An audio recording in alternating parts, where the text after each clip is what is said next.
Happy Halloween, everyone, and what better thing to do for Halloween than have a party? A Halloween party game. It's a nice little card game from Trick or Treat Studios, 2022. 3 to 5 players, 15 to 30 minutes, ages 8 and up. Nice artwork. For some reason, I feel like we'll get a look into that a little more, as it gives me Ren and Stimpy kind of vibes for the cartoonness. But let's look into this. Very simple to play, easy to play, interesting little game. Knock Knock, also what is known as, from game years ago, although this one's version called Halloween Party. A more recent one. Here's the back of the cards, and here's the art. Very nice art on like everything. And it's just basically a quick game. And we'll go over it right now. The game is all about having the most guests at your party at the end. And you get more points on how they are, or what type they are, and, well, the numbers say everything. Let's look into the type of guests that will arrive in this game. There are 56 cards total in several categories. There are 20 creatures, 5 of each. There are monsters, that's the purple one with the little Frankenstein monster symbol on them. Skeletons with the skeleton symbol in green. Vampires with the kind of pinkish symbol and the bat.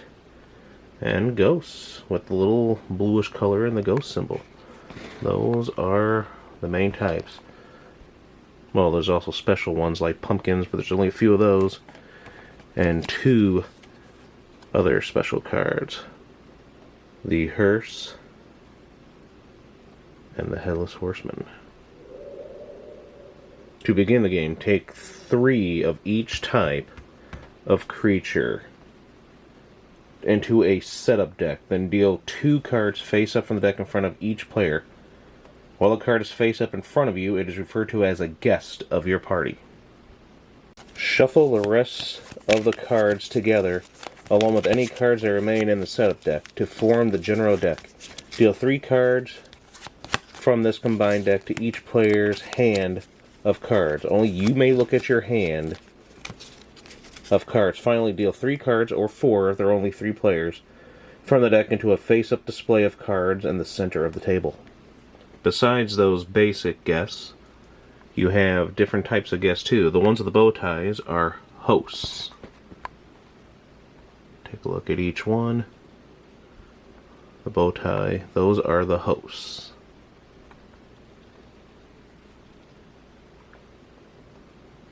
The symbols with the hands on them are bouncers.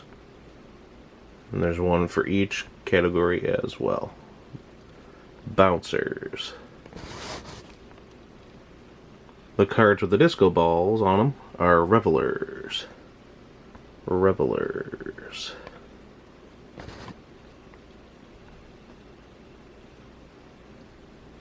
And the ones with the music notes that say ×2 on them are the musicians.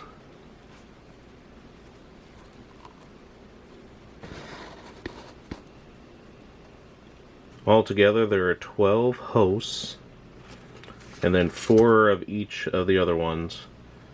But then there are 3 hearses, 5 headless horsemen, and 3 pumpkin heads.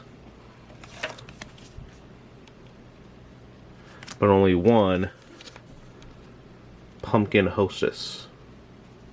Or host, I guess. Pumpkin hostess, what do you think? Should be something that's edible. And she does look edible, though, doesn't she? She looks cute. Love the art on these. Very nice. Okay, let's play. It's very, very simple. On your turn, select a card from your hand and offer it to another player face down so they cannot see what it is. When you offer a card, the other player may choose to take it and add it to their guess, face up in front of them, or reject it. If your offered card is rejected, you must add it face up to your own party instead. And that's where some cards may have effects when they're added to a party, and most are worth points. When you can no longer add cards to display from the deck, the player has the highest total value of guests in their party wins. So let's say the player who most recently attended a party will take the first turn, and then you play clockwise around the table. On your turn, select a card from your hand, offer it face down to any player, and say, knock knock. The player who was offered the card must choose one of the following options. Opens the door, The player who takes the card has been offered to them, turns it face up, adds it to their party as a guest. Or, leave the door closed. You must take the card that you offered instead, turn it face up, and add it to your party as a guest. When any player adds a guest face up and adds to their party, resolve the effect of the card immediately if it's a host, headless horseman, or hearse. What are those effects now? Here's the special rulings for the card. The hosts.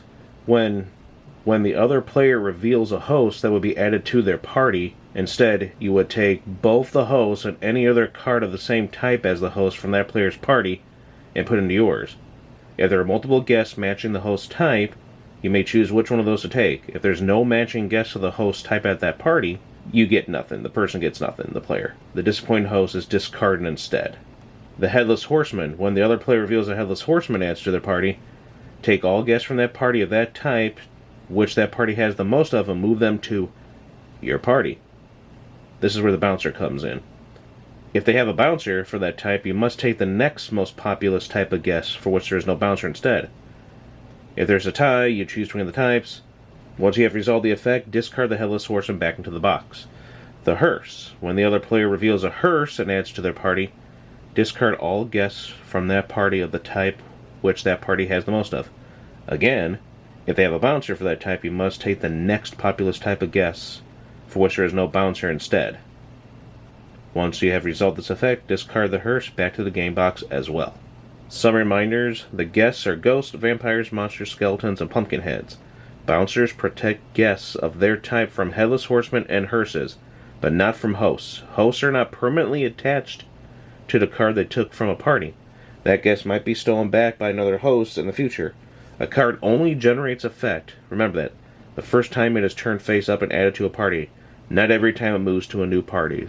So basically, once you activate the effect for that first time, that is all it's going to get. After knocking and offering, select a card from the display in the center of the table to add to your hand. If this was the last card in that display, immediately refill it with 3 new face-up cards, or 4 if you're only playing with 3 players. If there are not enough cards in the deck to refill the display completely, fill with as many as you can. If there are no cards left in the deck at all when you must refill, that is when you proceed to final scoring in the end game. At the end of the game, you add up the points of all the guests in your party. Vampires, ghosts, monsters, skeletons worth 1 point, except the Reveler, which subtracts 1 point from your score instead. If you have a musician for a particular type of guest, the value of all those guests are doubled. This means most of the cards of that type, including the host, bouncer, musician, are now worth 2 points apiece. The Reveler now subtracts 2 points instead. Pumpkin heads are worth 3 points apiece, which is pretty nice, except the pumpkin head hostess, which is worth 1. If you have the highest total points in your party at the end of the game, you win. Ties go to the tied player latest in turn order, whatever that means, yada yada. Like, one good example you can do, like, say here's this player's hand, that might be like knock knock to this player, and then let's say they're worried that it's a bad one. Sometimes you never know. You start thinking as you see what people have, what people are taking, what's been played, what hasn't. And let's say they didn't, so they get to keep that, and then at the end of their turn they draw from here, so then like, cool, now I get to get this to my hand, and then hopefully this will benefit, you know, or hopefully this will benefit me. So then you have this add to your hand, so maybe you'll get yourself a pointer, or if they end up taking it and like, yeah, you know what, I'll take this, then they would be able to take this and then this. And that's how that would work. So you got to kind of, hopefully, like they would know you took this card, so they're thinking, okay, now's the time to play, so they finally say, yes, right. They would take that for you, which would suck for you, but if they didn't, well then you would at least get that. But there's a lot of baiting and everything that gets involved with this game. Let's put those two together, because they're chums dancing at the party.